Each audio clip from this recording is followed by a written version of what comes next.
So we got married last year in July 2024 in a family home. Yep, proper wedding with a sail tent, a marching band, food, flowers, the whole lot. Although we had a wedding planner to help bring it all together, Dave and I were very hands-on in the whole process. We wanted it to feel very relaxed, fun, and just really memorable experience for our friends and family. We sourced our own drinks, styled everything ourselves, and even brought in a surprise band to kick off the party. If you're thinking about having your own wedding at home, this video is for you. I'll walk you through exactly how we did it, what worked, what didn't work, what we changed, and everything you might not even think about, but definitely should. We hope you enjoy the video. Welcome to our at-home wedding video. So I'm Naomi. I got married to Dave back in July 2024, and I wanted to do this video to not only help other couples out there who are planning a wedding at home in the UK, because I don't think it's hugely common. Obviously, we are aware that we are very privileged to have the space within a family home to be able to do this, so completely grateful for that. But I am genuinely in the mindset that you can probably make it work whatever the garden size you're in, depending on how many guests that you want.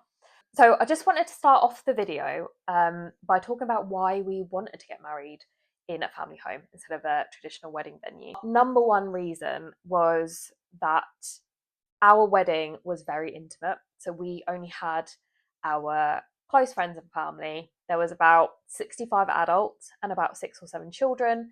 So most of the venues that we went to see were actually really big. Kind of imagining the size of our wedding party in those venues kind of felt it wasn't as cozy as we'd hoped. We could not recommend getting married at a family home anymore to anyone else. So I really hope you enjoyed this video. The main takeaway from this is thinking about the things that you probably wouldn't even think is a thing. My eyes were totally opened about all the different things that you have to think about getting married in terms of logistics at a family home. So yeah, hopefully you find this video useful. Please do comment, and if you want any kind of supplier information, I'm more than happy to share that with you. So yeah, hope you enjoyed this video. The marquee was such an important supplier on the day, of course, because the sail tent was one of the major highlights. You can see here the 12 by 18 metre sail tent being put up. The company that we went with was someone called Homestead Events, and I can hands down say they were the most cost-effective supplier that I found in the UK. And not only that, they had pretty much everything you could possibly need for a wedding, so I could not recommend them more. By far, the generator is going to be the most important thing on the day. I cannot stress that enough, because this is going to power your catering, your lighting, your music, even your luxury portaloo. So make sure you get a good one and a big enough one to cover all that power, essentially. I would recommend going with a proper events company or getting it directly from the sail tent provider. We decided on a proper sit-down 3-course meal on the day, and our catering company did not disappoint. Guests could pick what they wanted to eat on the day in advance with their RSVPs, and we had around 8 different canapes ahead of the meal as well during the welcome drinks. From an alcohol perspective, we bought this all ourselves, and the catering company had bar staff who did cocktails for us and served the wine during the meals as well. We bought all of our alcohol from Waitrose and Sainsbury's. This included the wine, the champagne, and all the spirits and mixers for the cocktail bar in the evening, where we had his, her, and ours cocktails, which was pretty cool. Make sure you keep the receipt, because you can always return things that you don't end up using. So I think this is a really important topic, actually. It's whether you want to plan your wedding yourself or whether you need a wedding planner, because venues tend to have their own wedding planners and coordinators on the day. So that is probably one of the biggest differences. Our plans changed quite a lot during the time between us getting engaged and us getting married.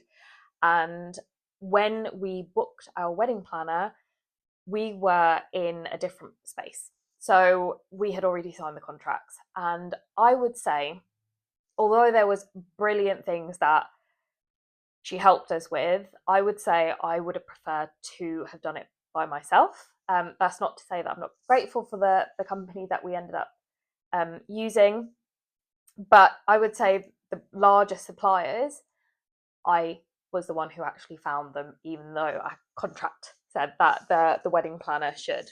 Because I found that wedding planners tend to have their kind of chosen suppliers that they work with, and I am very much about getting the highest value for as least amount as possible. I know that sounds crazy, and you're probably thinking, oh, it doesn't exist. But genuinely, for example, our cake providers, I would say they were the best cake that I've ever tasted in my life. Amazing, loads of different flavors, so friendly.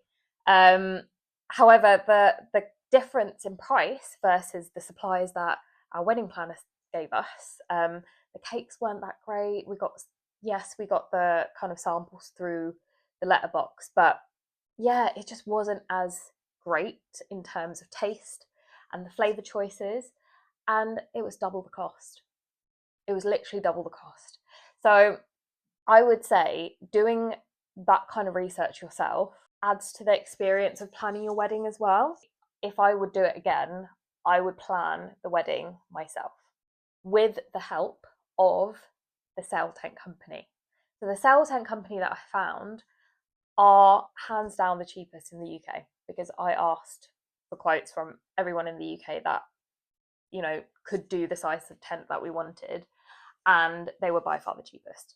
And I would say the quality that they provided was second to none. I probably would have lent on them because they are event coordinators as well, if you think about it. They have the generators, they have the kind of accessories that go within the tent. You can pretty much go to them and say, I want everything that I need to host a wedding at my house. Can you help? So yeah, I probably would have done that, and we would have saved a lot of money. So yeah, I think that's a huge takeaway from this video if you are doing it at home. However, I would put budget aside for a wedding coordinator on the day.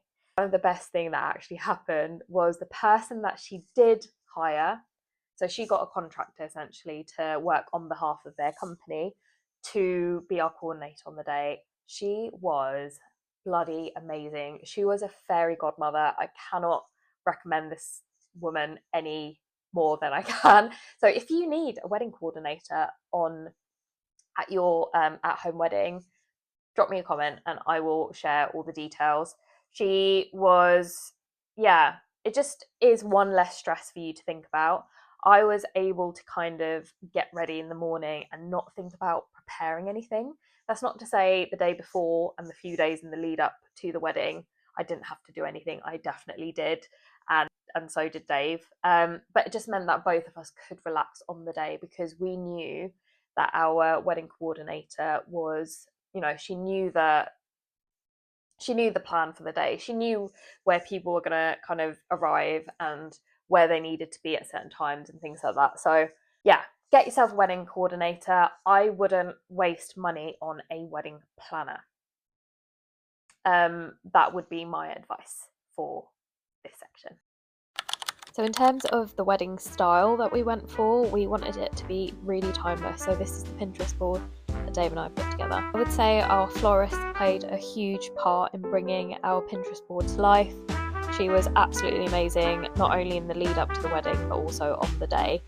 She put together a ceremony arch for us, as well as all the kind of table decorations, including a flowering within the sale tent as well. We ended up spending about 10% of our overall wedding budget on the flowers.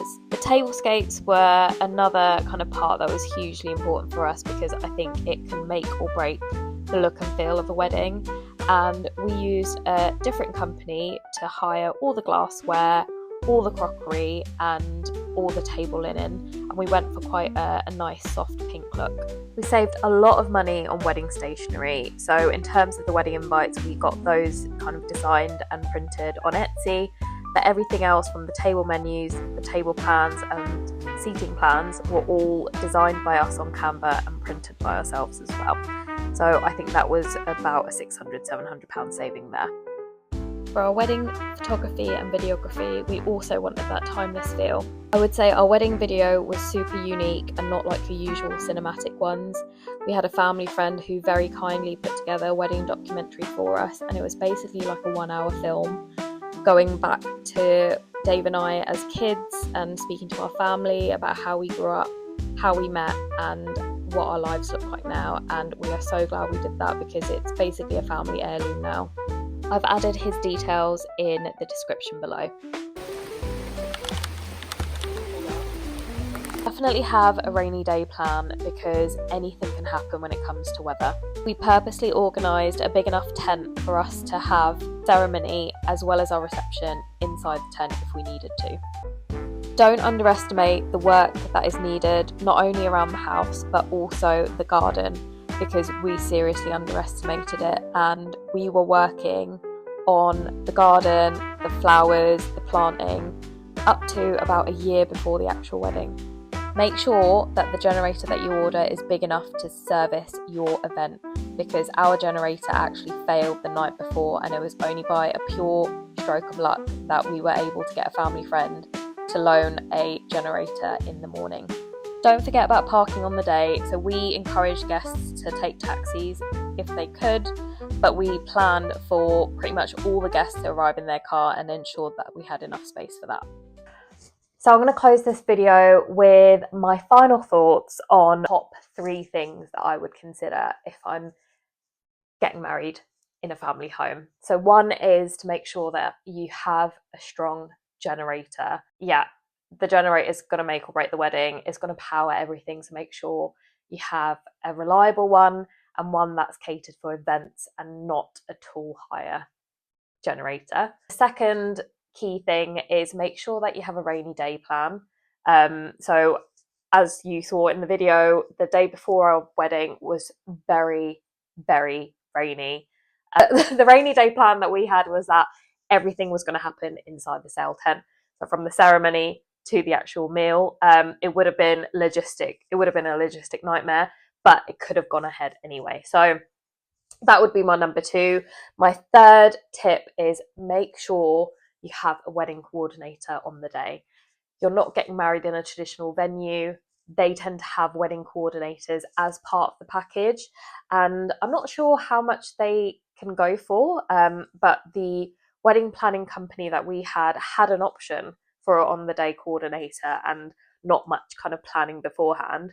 And I think it'd be around kind of 500 to 1,000 depending on the company that you go with.